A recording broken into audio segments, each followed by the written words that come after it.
Hi everyone, welcome to the Enthusiastic Buddhist. In this episode, I want to talk about how we can find a treasure that's within us all and just waiting to be discovered. Buddhism calls this treasure the realization of selflessness or no self, or maybe Buddha nature, depending on which Buddhist school you follow. They are in essence expressing a state that we can reach where we see reality just as it is, without any mental filters or fabrications. Our minds are so pure that we don't give rise to any of the defilements of anger, craving, or ignorance anymore.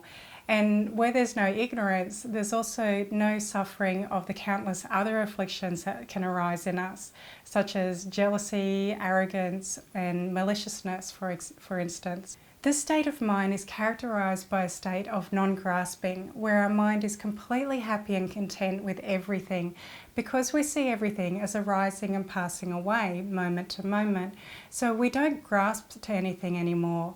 The Buddha also said that the true nature of mind is clear and luminous, like a crystal, and there's this profound tranquility of mind that comes from understanding who we really are, as well as an incessant joy, like an inner fountain of happiness that just keeps bubbling away inside of us.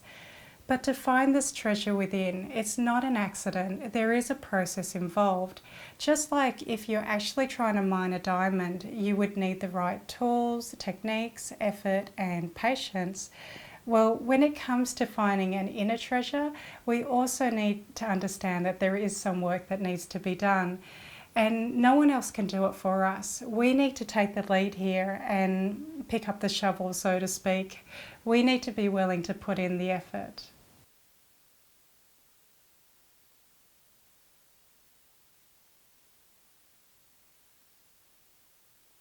Buddhism is really a form of mind training, of trying to purify our mind of negative mental states and qualities and to encourage and prolong positive ones. And it's through meditation and mindfulness that we can develop an awareness that has the clarity that sees what's going on in our mind. Most of the time, we're not even aware of what's happening in our minds, and we just fumble our way through life hoping that everything turns out all right and that we find happiness in the end. What most of us don't realize is that happiness originates from the mind. So it's the mind that we need to nurture and maintain. We can't just wish for happiness and hope that it arises. We actually need to do some work within. The Buddha said, suppose a hen has 8, 10 or 12 eggs. If she doesn't cover them rightly, warm them rightly or incubate them rightly, then even though this wish may occur to her, oh, that my chicks might break through the eggshells with their spiked claws or beaks and hatch out safely, still it is not possible that the chicks will break through the eggshells with their spiked claws or beaks and hatch out safely. Why is that? Because the hen has not covered them rightly, warmed them rightly, or incubated them rightly. In the same way, even though this wish may occur to a monk who dwells without devoting himself to development, or that my mind might be released from effluence through lack of clinging, still his mind is not released from effluence through lack of clinging. Why is that? From lack of developing, it should be said. Lack of developing what? The 4 frames of reference, the 4 right exertions, the 4 bases of power, the 5 faculties, the 5 strengths, the 7 factors for awakening, the Noble Eightfold Path. So the Buddha is saying that it's not enough to just wish for change, to wish for happiness. We need to make the effort and do what's necessary for our wishes to arise.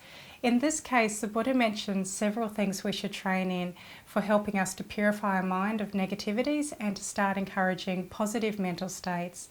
There's too much to say about all those trainings that he mentions, and I've already covered some of them in depth in previous videos.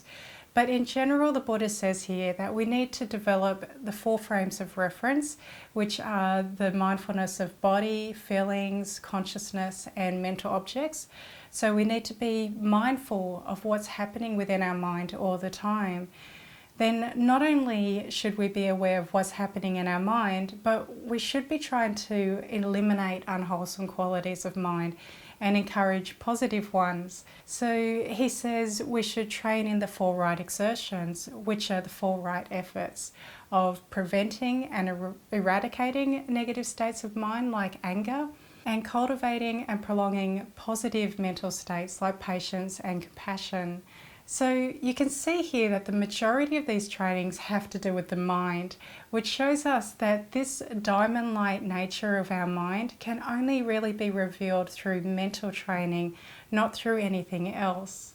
Now, in the second part of this analogy with the chicken, the Buddha says that even if we didn't wish for happiness, if we were to train in these practices, our happiness would be guaranteed anyway. He said, suppose a hen has 8, 10 or 12 eggs that she covers rightly, warms rightly and incubates rightly. Even though this wish may not occur to her, oh that my chicks might break through the eggshells with their spiked claws or beaks and hatch out safely, still it is possible that the chicks will break through the eggshells with their spiked claws or beaks and hatch out safely. Why is that? Because the hen has covered them, warmed them and incubated them rightly. In the same way, even though this wish may not occur to a monk who dwells devoting himself to development, or that my mind might be released from effluence through lack of clinging, still his mind is released from the effluence through lack of clinging. Why is that? From developing, it should be said. Developing what? The 4 frames of reference, the 4 right exertions, the 4 bases of power, the 5 faculties, the 5 strengths, the 7 factors for awakening, the Noble Eightfold Path. So when he says that my mind might be released from effluence through lack of clinging, this refers to the goal of the meditator to reach a state where their mind is free of all grasping, grasping to self, grasping to possessions, grasping to things as permanent, or thinking that others are responsible for our happiness. When we truly have a mind that lets go, we won't form attachments and have any craving, anger or effluence that can arise in our mind, because they only arise due to our attachments. Instead, when your mind is free of grasping, your mind will be blissfully happy and compassionate and peaceful, because that is the natural quality of your mind. That is the gem we're trying to mine. But to attain it, we first need to work on increasing our mindfulness and reducing our negative actions, which only bring suffering to ourselves and others. And instead, we need to try and cultivate positive ones that will bring benefit to ourselves and others.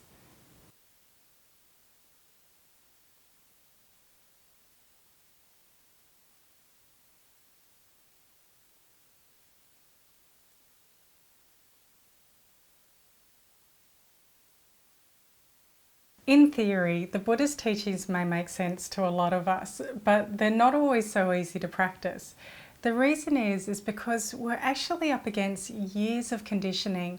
Our minds have been carving out some very unskillful pathways that we just habitually follow, thinking that if we just keep repeating them, then one day we might reach that pot of gold.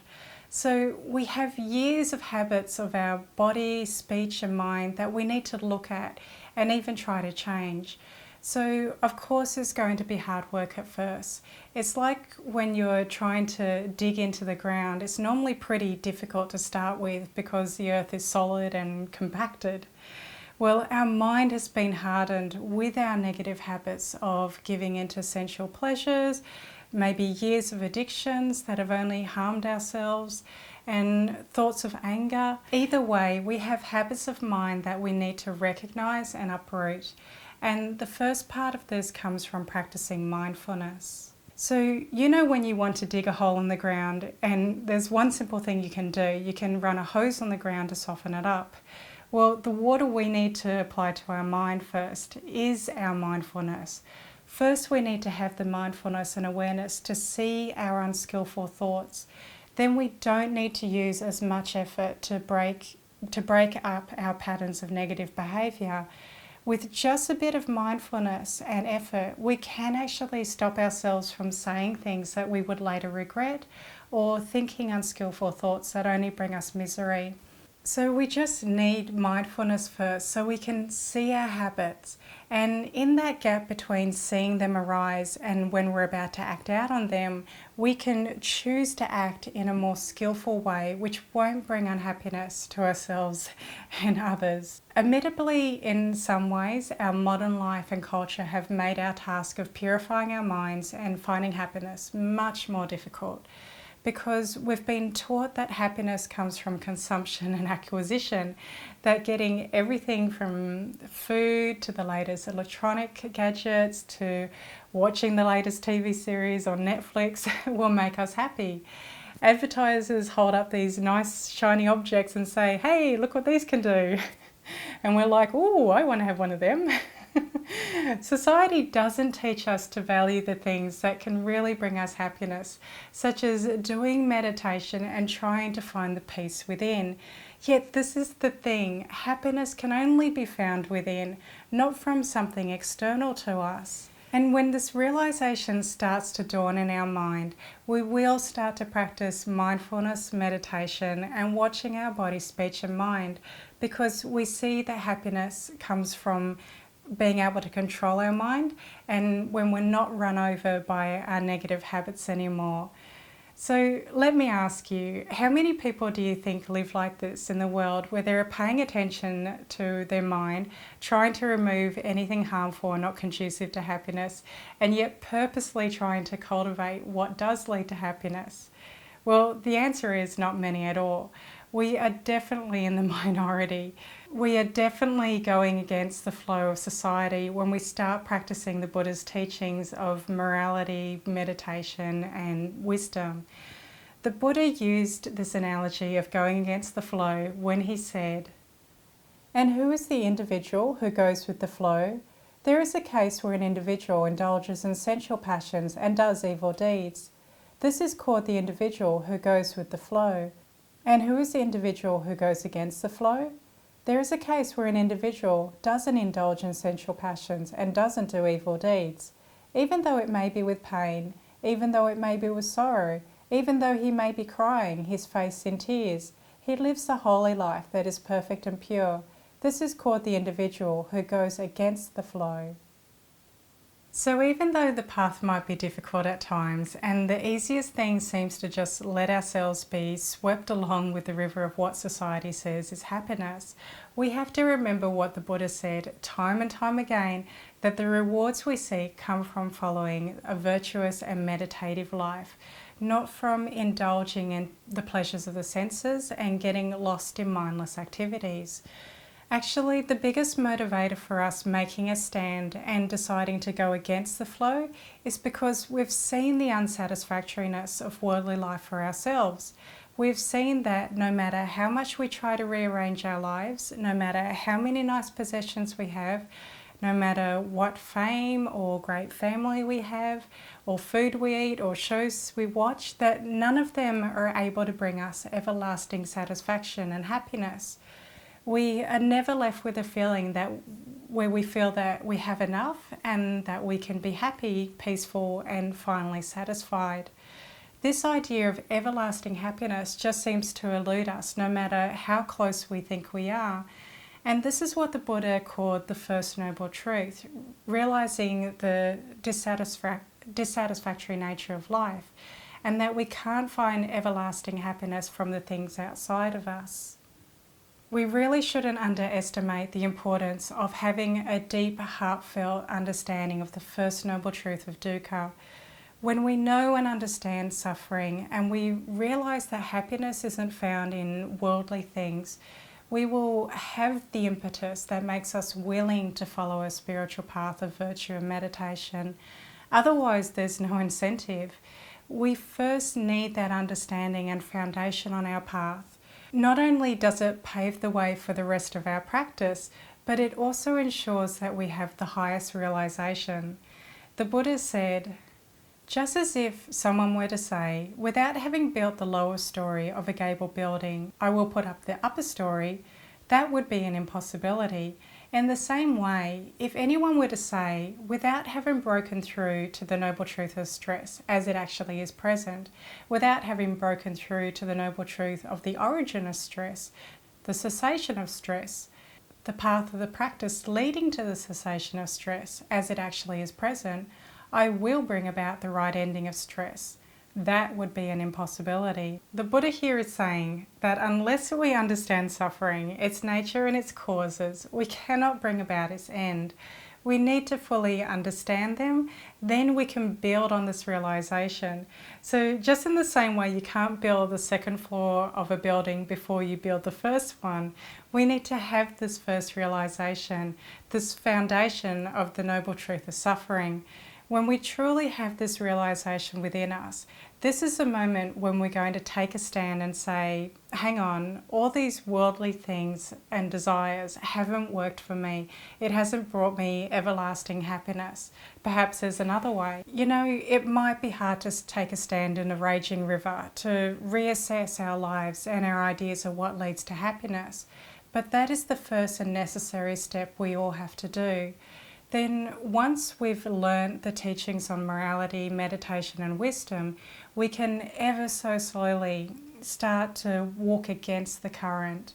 And although it's not easy and life is always trying to sweep us away again in its false promise of happiness, we have to have the conviction and know that this is the path, the right direction that we need to travel in.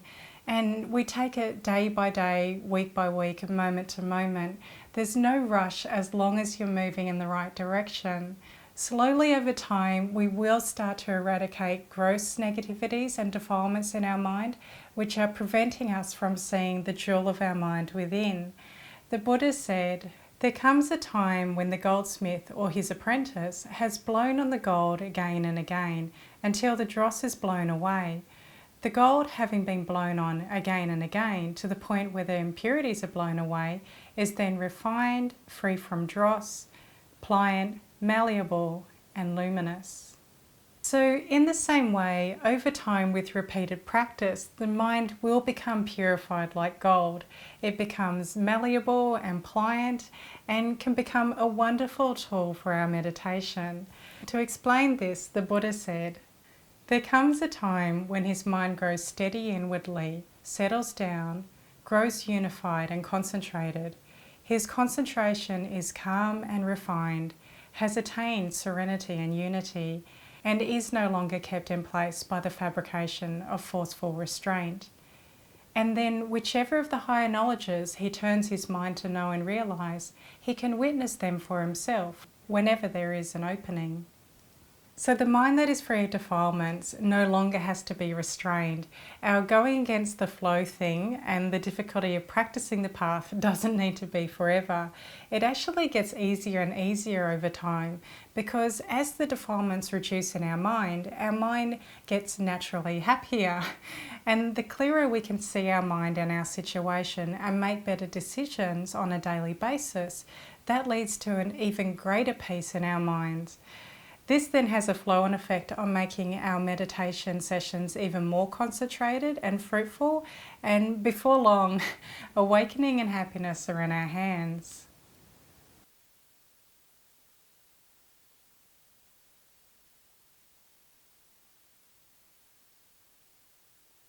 Now, just as if we were told there was a great treasure in the earth, and that if we dug here and followed this technique, we would find it, we would surely know that we might not find this great treasure within the first day's effort, or even the second day. Well, in the same way, when trying to find this gem of our mind, this treasure within, it could take some time before it's revealed to us. But what we can be sure of is that if we do the preparations and the work, we will eventually attain our goal. The Buddha said, "There is the case where a farming householder quickly gets his field well ploughed and well harrowed. Having quickly gotten his field well ploughed and well harrowed, he quickly plants the seed. Having quickly planted the seed, he quickly lets in the water and then lets it out. These are the 3 urgent duties of a farming householder. Now that farming householder does not have the power or might to say, 'May my crops spring up today, may the grains appear tomorrow, and may they ripen the next day.' But when the time is come, the farming householder's crops spring up, the grains appear, and they ripen. In the same way, there are these 3 urgent duties of a monk. Which 3? The undertaking of heightened virtue, the undertaking of heightened mind, the undertaking of heightened discernment. These are the 3 urgent duties of a monk. Now, that monk does not have the power or might to say, may my mind be released from fermentations through lack of clinging sustenance today, or tomorrow, or the next day. But when the time has come, his mind is released from fermentations through lack of clinging sustenance. Thus, monks, you should train yourselves. Strong will be our desire for the undertaking of heightened virtue. Strong will be our desire for the undertaking of heightened mind. Strong will be our desire for the undertaking of heightened discernment. That's how you should train yourselves. So while we don't have the power to say, may I become enlightened today or tomorrow, if we train ourselves in practicing positive actions of our body, speech and mind, and we concentrate our mind in meditation, it's only a matter of time before we see the fruits of our actions. And although the Buddha said that a practitioner might cry and weep in their striving, I think most practitioners will tell you that practicing the Buddhist path is actually a practice of real joy. It's not some kind of self-imposed torture where we deprive ourselves of happiness. Instead, what you will find is that as you become more centered and more calm through practicing mindfulness and meditation, and you gain the ability to choose your behavior in the world, only peace, contentment, and happiness will come from that.